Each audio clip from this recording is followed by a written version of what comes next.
Tabasco, 23 de diciembre de 2025, 11 de la mañana. El calor sofocante de la región se mezcla con una tensión que corta el aire como navaja. En el salón de conferencias del Palacio de Gobierno, decenas de periodistas, cámaras y micrófonos apuntan hacia un estrado vacío. Las conversaciones nerviosas llenan el espacio. Nadie sabe exactamente qué viene, pero todos presientan algo grande. De pronto las puertas se abren. Entra Adán Augusto López Hernández con paso firme, traje oscuro impecable, rostro serio como lápida. En su mano derecha una carpeta roja, detrás de él una pantalla gigante que se ilumina con el escudo nacional. Se coloca frente al micrófono, abre la carpeta sin prisa y levanta la mirada. Lo que está por decir no es un discurso político, no es una acusación vacía, no es un juego de poder. Es la revelación que México llevaba años esperando, la conexión directa entre uno de los políticos más protegidos del país y uno de los individuos más peligrosos que aterrorizó la Ciudad de México. Alejandro Alito Moreno, líder del Partido Revolucionario Institucional, y Óscar Noé Medina, alias El Pano, el operador de los Chapitos, neutralizado en la zona rosa apenas días atrás. Dos nombres que jamás debieron estar juntos, pero que hoy se entrelazan en una red de complicidad, dinero sucio, conflictos y traición al país. Adán Augusto respira hondo, mira las cámaras y suelta la bomba. Hoy voy a revelar la verdad sobre una alianza criminal que operó desde las sombras del poder político y el crimen organizado.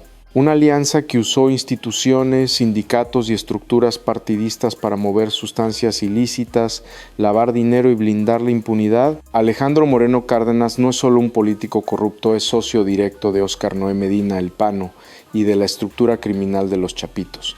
Y aquí están las pruebas. El silencio en la sala es absoluto. Nadie parpadea. Las cámaras enfocan la pantalla donde aparece la primera imagen. Una fotografía tomada en febrero de 2024 en un restaurante de lujo en Culiacán, Sinaloa. En la mesa 4 hombres, uno de ellos inconfundible es Alejandro Alito Moreno, otro con gorra negra y cadena de oro gruesa es Óscar Noé Medina, El Pano. Los otros dos son operadores financieros vinculados a los hijos del Chapo Guzmán. La imagen es nítida, fechada, geolocalizada. No hay margen para la duda. Adán Augusto señala la pantalla con el dedo.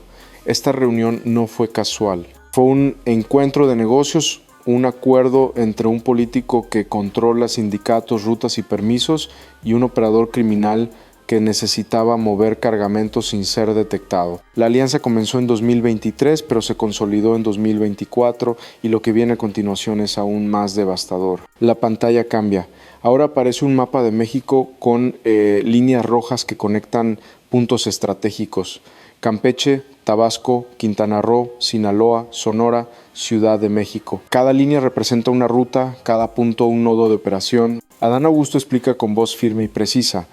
Alito Moreno controlaba la Confederación Autónoma de Trabajadores y Empleados de México, CATEM, uno de los sindicatos más grandes del país. Pero CATEM no era solo un sindicato, era una fachada. Sus camiones, oficialmente destinados al transporte de productos industriales y combustibles, eran utilizados para mover sustancias ilícitas del cártel Jalisco Nueva Generación y de los Chapitos, desde Sinaloa y Campeche hacia el norte del país, y la capital. Los choferes ni siquiera sabían qué transportaban. Las órdenes venían desde arriba, desde la cúpula de Alito, y cada cargamento que cruzaba una caseta, cada inspección que se evitaba, cada ruta que quedaba libre de controles, era resultado de un acuerdo previo, un acuerdo sellado con dinero y complicidad. Aparece en pantalla un documento oficial, es un registro de transferencias bancarias, fechas, montos, cuentas. La cifra es brutal, 680 millones de pesos. Las cuentas de origen están vinculadas a empresas fantasma controladas por operadores de los Chapitos. Las cuentas de destino pertenecen a empresas registradas a nombre de familiares y socios cercanos de Alito Moreno. Algunas de esas empresas ni siquiera tienen empleados, no tienen oficinas físicas, no tienen actividad comercial real, son cascarones diseñados exclusivamente para lavar dinero. Adán Augusto apunta con el láser hacia una de las cuentas. Esta transferencia de 40 millones de pesos se realizó en marzo de 2024, justo una semana después de que el PANO coordinara el envío de 5 toneladas de metanfetamina desde Culiacán hacia Campeche, el dinero entró limpio, salió sucio y Alito lo usó para financiar campañas, comprar lealtades y blindar su estructura dentro del PRI. Pero la bomba más grande aún no ha estallado. Adán Augusto hace una pausa, toma agua, la tensión en la sala es palpable, luego vuelve al micrófono y dice: ahora voy a reproducir un audio. Este audio fue decomisado durante la investigación del caso Pano. Fue extraído de un teléfono encriptado recuperado en el operativo de la Zona Rosa. Es una conversación entre Alejandro Moreno Cárdenas y Óscar Noé Medina. Escúchenlo ustedes mismos. La sala queda en silencio, se escucha un clic, luego la voz inconfundible de Alito Moreno. Los camiones de CATEM van con tu carga, tú me das la lana para la campaña, yo te doy la impunidad en Campeche. Así de simple. Después, la voz del PANO, más grave, más fría, va. Pero si hay problemas con la Marina, tú los paras. No quiero sorpresas. Alito responde: tranquilo, ya hablé con quien tenía que hablar. Nadie te va a tocar mientras yo esté al frente. El audio termina, la sala estalla en murmullos, las cámaras captan rostros pálidos, bocas abiertas, periodistas escribiendo frenéticamente. Adán Augusto levanta la mano pidiendo silencio. Eso no es todo. Tenemos más audios, tenemos chats, tenemos documentos que prueban que esta relación no fue ocasional, fue sistemática, calculada y protegida desde el poder político. Aparece en pantalla otro archivo. Esta vez son capturas de pantalla de conversaciones por WhatsApp. Los contactos están identificados como A y P. No hacen falta muchas pistas para saber quiénes son. En uno de los mensajes, A escribe: ya está listo el camión, sale mañana de Campeche. Tu gente lo recoge en Guaymas. P responde: perfecto, te deposito el viernes. Otro mensaje, fechado en julio de 2024. A escribe: necesito que me ayudes con la campaña en Sonora. Tengo candidatos que necesitan lana. P responde: te mando $1,000,000, pero quiero que me abras la ruta de Quintana Roo. A responde: hecho. En otra conversación, A le advierte a P: cuidado con la CDMX. Harfuch anda caliente. No muevas nada por ahí hasta que yo te avise. P responde: ok, pero si se pone bravo, tú lo calmas. Adán Augusto cierra la carpeta roja y mira directamente a las cámaras. Esto no es ficción, esto no es un montaje. Esto es la realidad de un sistema podrido, donde un político usaba su poder para proteger a un operador criminal y un operador criminal usaba su dinero para comprar impunidad. Alito Moreno no solo traicionó a su partido, traicionó a México entero. La pantalla cambia de nuevo. Ahora aparece otra fotografía, esta vez tomada en Cancún, en mayo de 2024. Se ve a Alito Moreno bajando de una camioneta blindada frente a un hotel de lujo en la zona hotelera. A pocos metros otra camioneta, de ella desciende el PANO junto a 2 hombres. La imagen fue capturada por cámaras de seguridad del complejo hotelero y recuperada por la Fiscalía General de la República durante la investigación. Adán Augusto señala la imagen. Esta reunión duró 3 horas, se realizó en una suite privada del hotel. Los testigos confirman que Alito y el PANO hablaron, sellaron acuerdos, intercambiaron maletas y se despidieron como socios de negocios.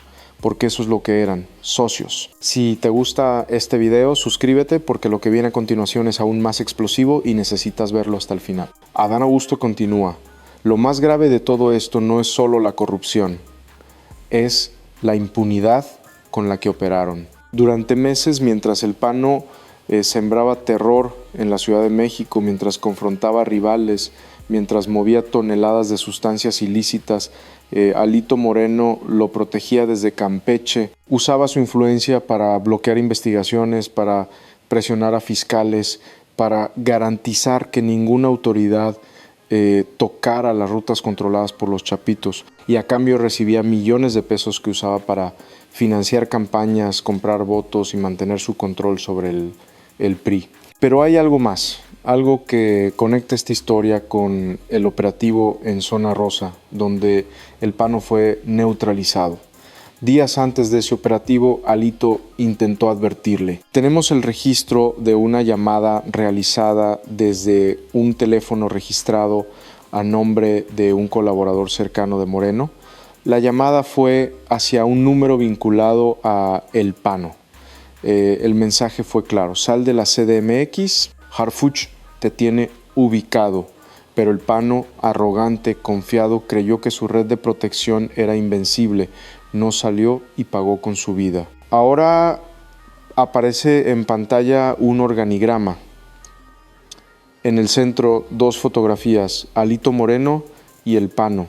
De ahí se desprenden líneas hacia nombres, empresas, cuentas bancarias, rutas de transporte, funcionarios públicos, operadores financieros. Es una telaraña, una estructura criminal perfectamente diseñada donde cada pieza tenía su función y todo estaba orquestado desde arriba. Adán Augusto apunta con el láser hacia diferentes puntos del organigrama. Aquí vemos cómo funcionaba el sistema.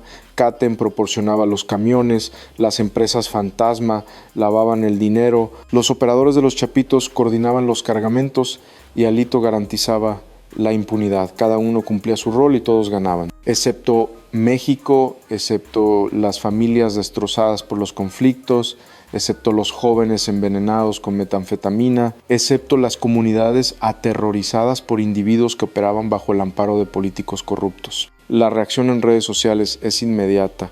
Apenas Adán Augusto termina de hablar, las etiquetas Alito con El Pano y Adán dijo la verdad se vuelven tendencia nacional. Los videos de la conferencia se viralizan en cuestión de minutos. Los comentarios explotan, algunos celebran, otros dudan, pero nadie puede negar el peso de las pruebas. Mientras tanto, a Alejandro Alito Moreno, quien desde hace días se encuentra prófugo y cuyo paradero exacto es desconocido, publica un audio desesperado en sus redes sociales.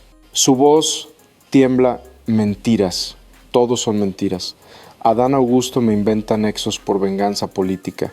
Yo nunca he tenido relación con individuos del crimen organizado.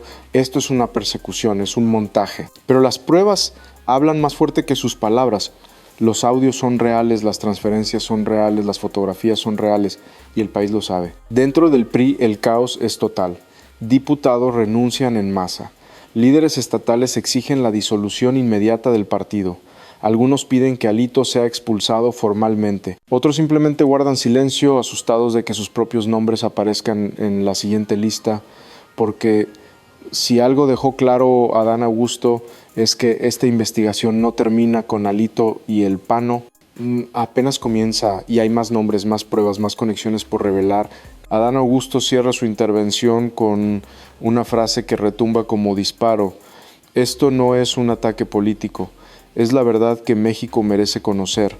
Alejandro Moreno y Óscar Noé Medina eran socios en el crimen. Uno está muerto, el otro está prófugo, pero la justicia los alcanza a los dos, porque en este país ya no hay espacio para la impunidad, ya no hay espacio para políticos que pactan con el crimen organizado, ya no hay espacio para quienes traicionan a su nación por dinero. A las 12 del mediodía, los audios y las fotografías debidamente censurados para proteger la investigación en curso, ya circulan en todas las redes oficiales del gobierno. Los medios nacionales e internacionales replican la noticia. CNN, Telemundo, The New York Times. Todos hablan de la caída de Alito Moreno, del desmoronamiento de una estructura que durante años operó en las sombras, de la valentía de un gobierno que decidió exponer lo que muchos sabían pero nadie se atrevía a decir. Pero detrás de las cámaras, en los pasillos del poder, en las oficinas de inteligencia, todos saben que esto apenas es el principio. Porque si Alito y El Pano eran socios, ¿cuántos más lo son? ¿Cuántos gobernadores? ¿Cuántos senadores? ¿Cuántos empresarios tienen sus propias alianzas con el crimen organizado? ¿Cuántos más están esperando que la justicia toque a su puerta? La respuesta es inquietante, pero también es esperanzadora, porque por primera vez en décadas el miedo cambió de bando. Ya no son los ciudadanos quienes temen hablar, son los corruptos quienes temen ser expuestos. La historia de Alito Moreno y El Pano es la historia de un sistema que permitió que esto sucediera, de instituciones capturadas, de silencios cómplices, de pactos sellados con complicidad. Pero también es la historia de un país que decidió despertar, que decidió exigir justicia, que decidió no tolerar más la impunidad. Y en esa lucha cada voz cuenta, cada denuncia importa, cada acto de valentía puede cambiar el rumbo de una nación. La investigación que Dan Augusto presentó ese día no surgió de la nada. Fue el resultado de meses de trabajo coordinado entre la Fiscalía General de la República, la Secretaría de Seguridad y Protección Ciudadana y agencias de inteligencia internacionales. Desde agosto de 2024, cuando comenzaron a detectarse movimientos financieros irregulares vinculados a empresas relacionadas con Alito Moreno, se activó un protocolo de vigilancia discreta que incluyó intervención telefónica autorizada judicialmente, seguimiento satelital de vehículos sospechosos y análisis forense de transacciones bancarias. El equipo multidisciplinario estaba conformado por 122 agentes especializados en delitos de alto impacto, lavado de dinero y crimen organizado. Cada movimiento de Alito era documentado, cada reunión registrada, cada llamada grabada. La paciencia fue clave. No se trataba solo de atrapar a un político corrupto, se trataba de desmantelar toda una red que había operado durante años con absoluta impunidad. Cuando el PANO fue neutralizado en la zona rosa, los investigadores sabían que tenían una ventana de oportunidad única. El teléfono encriptado recuperado en ese operativo contenía más de 800 archivos multimedia, miles de mensajes y un registro completo de transacciones que conectaban directamente al líder del PRI con la estructura criminal de los Chapitos. Fue entonces cuando se tomó la decisión de hacer pública la información, no solo por justicia, sino por necesidad democrática. Lo que muchos no sabían es que la relación entre Alito Moreno y el PANO tenía raíces más profundas de lo que se reveló inicialmente. Según testimonios de operadores arrestados en operativos paralelos, el primer contacto entre ambos se produjo en 2023 durante una cumbre empresarial en Mazatlán, Sinaloa. Alito asistió como invitado especial para hablar sobre reformas laborales y el fortalecimiento sindical. El PANO, por su parte, estaba ahí bajo una identidad falsa, haciéndose pasar por empresario del sector turístico. La presentación fue orquestada por un intermediario, un abogado de Culiacán con vínculos tanto con el mundo político como con el crimen organizado. Durante esa primera reunión, celebrada en un yate privado en alta mar, se sentaron las bases de lo que se convertiría en una alianza criminal multimillonaria. Alito ofreció lo que tenía: control sobre rutas terrestres a través de CATEM, influencia política para bloquear investigaciones y acceso a funcionarios clave en aduanas y puertos. El PANO ofreció lo suyo: dinero ilimitado para campañas políticas, protección cuando fuera necesario y la promesa de que el PRI tendría financiamiento seguro para las elecciones de 2024 y 2025. Sellaron el acuerdo con un brindis de whisky escocés de 50 años y una frase que quedaría registrada en los audios: tú mueves la política, yo muevo la mercancía, juntos somos invencibles.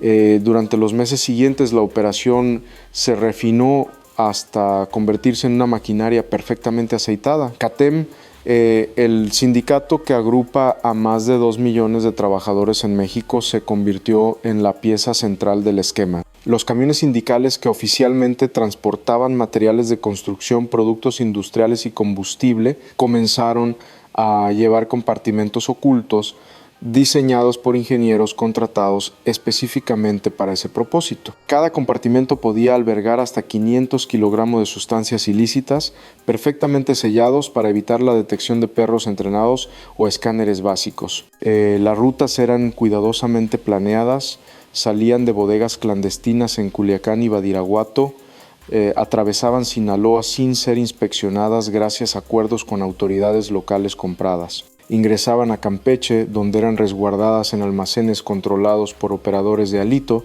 y desde ahí se distribuían hacia Quintana Roo, Tabasco, Veracruz y finalmente Ciudad de México. Los choferes, en su mayoría hombres honestos que solo buscaban mantener a sus familias, no tenían idea de lo que transportaban. Recibían órdenes de no abrir las cajas, de no desviarse de la ruta establecida y de reportar cualquier anomalía directamente a un número telefónico que resultó pertenecer a uno de los operadores directos de Moreno. Cuando alguno de ellos comenzaba a sospechar, era transferido inmediatamente a otra ruta o despedido con una indemnización generosa y una advertencia velada. El sistema funcionó durante casi 2 años sin un solo contratiempo importante, pero la ambición tiene un precio y ese precio se cobró cuando el PANO decidió expandir sus operaciones hacia la Ciudad de México sin consultar completamente con Alito. La capital era territorio complicado, con múltiples organizaciones disputándose el control, autoridades federales más vigilantes y un secretario de seguridad, Omar García Harfuch, que se había ganado una reputación de incorruptible. Alito advirtió al PANO en múltiples ocasiones. Las conversaciones interceptadas muestran su preocupación. En un audio de septiembre de 2024, Alito dice textualmente: la CDMX no es Culiacán, Harfuch no se vende y tiene gente buena. Si te metes ahí sin cuidado te van a caer. Pero el PANO, embriagado por el éxito de sus operaciones previas y confiado en su red de operadores bien entrenados, decidió ignorar la advertencia. Comenzó a operar en Iztapalapa, Tláhuac y finalmente en zonas más visibles como la zona rosa. Cada movimiento era más audaz, más visible, más arrogante, confrontaba rivales en plena luz del día, cobraba extorsiones a comerciantes de zonas turísticas y movía cargamentos de cristal como si la ciudad fuera suya. Fue ese exceso de confianza lo que activó todas las alarmas en la Secretaría de Seguridad. Harfuch ordenó vigilancia intensiva. En cuestión de semanas tenían ubicados sus puntos de operación, sus vehículos, sus casas de seguridad, y cuando finalmente decidieron actuar lo hicieron con precisión quirúrgica. El operativo que terminó con la vida del PANO no fue casualidad, fue el resultado de inteligencia acumulada durante meses y de la determinación de un gobierno que decidió no negociar con criminales sin importar sus conexiones políticas. La caída de El PANO desató pánico en la red de Alito. Los teléfonos comenzaron a sonar frenéticamente. Los operadores intentaron quemar evidencia, cerrar cuentas bancarias, eliminar registros digitales, pero era demasiado tarde. Los investigadores ya habían recolectado suficiente información y, lo más importante, ya tenían los teléfonos encriptados. Durante semanas, equipos forenses especializados trabajaron día y noche para romper las capas de seguridad de esos dispositivos. Utilizaron tecnología israelí de última generación, software de la Agencia de Seguridad Nacional de Estados Unidos y la colaboración de expertos internacionales en criptografía. Cuando finalmente lograron acceder al contenido completo, lo que encontraron superó todas las expectativas. No solo había evidencia de la conexión entre Alito y el PANO, había un mapa completo de corrupción que involucraba a decenas de funcionarios públicos, empresarios, policías estatales y hasta algunos miembros del Poder Judicial. Los mensajes revelaban sobornos específicos. Un juez en Campeche que recibió 300,000 pesos para liberar a un operador detenido. Un comandante de la Policía Estatal que alertaba sobre operativos federales a cambio de 50,000 pesos mensuales, un alcalde que prestaba bodegas municipales para almacenar sustancias ilícitas a cambio de apoyo político en su reelección. La telaraña era inmensa, compleja y profundamente enraizada en las estructuras del poder local. Y Alito Moreno era la araña en el centro, coordinando cada movimiento, protegiendo cada pieza, asegurándose de que el dinero fluyera y la impunidad se mantuviera. Cuando Adán Augusto decidió hacer pública toda esta información el 23 de diciembre, sabía perfectamente las implicaciones políticas y sociales que tendría. No se trataba solo de exponer a un corrupto, se trataba de enviar un mensaje claro a todos los actores políticos que habían pactado con el crimen organizado. El mensaje era simple pero contundente. Se acabó la era de la impunidad. Se acabó el tiempo en que los políticos podían enriquecerse con dinero del crimen organizado sin consecuencias. Se acabó la posibilidad de esconderse detrás de fueros, de influencias, de complicidades institucionales. La decisión de hacer la conferencia en Tabasco, tierra natal de Alito, no fue casual, fue un acto simbólico. Era decirle al país que nadie, sin importar su origen, su poder o sus conexiones, estaba por encima de la ley. Los riesgos eran evidentes. Alito tenía aliados poderosos, recursos ilimitados y desesperación suficiente para intentar cualquier cosa. Pero el gobierno apostó por la transparencia, por la verdad, por la convicción de que solo exponiendo la podredumbre se puede comenzar a sanar. Y la respuesta ciudadana fue abrumadora. Miles de personas salieron a las calles en diferentes ciudades del país, no para protestar, sino para celebrar. Celebrar que finalmente alguien estaba dispuesto a nombrar lo innombrable, a señalar lo que todos sabían, pero nadie se atrevía a decir. Celebrar que México estaba cambiando lento pero firme hacia un país donde la justicia no es privilegio de unos pocos, sino derecho de todos. Hoy, 23 de diciembre de 2025, México vio la verdad completa, sin filtros, sin medias tintas. Alejandro Moreno no era solo un político corrupto, era un narcopolítico hasta el hueso, y su red, construida con la complicidad de los chapitos, se desmorona pieza por pieza. El PAN ya no está. Alito está prófugo, pero la justicia sigue su camino. Y esta vez no se detiene. Suscríbete si te gustó este video, porque esta historia apenas comienza y lo que viene es aún más revelador. Comparte, comenta, haz ruido, porque el silencio es el mejor aliado de la corrupción. Y tú puedes elegir no callar. México despierta. La verdad se impone y la impunidad tiene los días contados.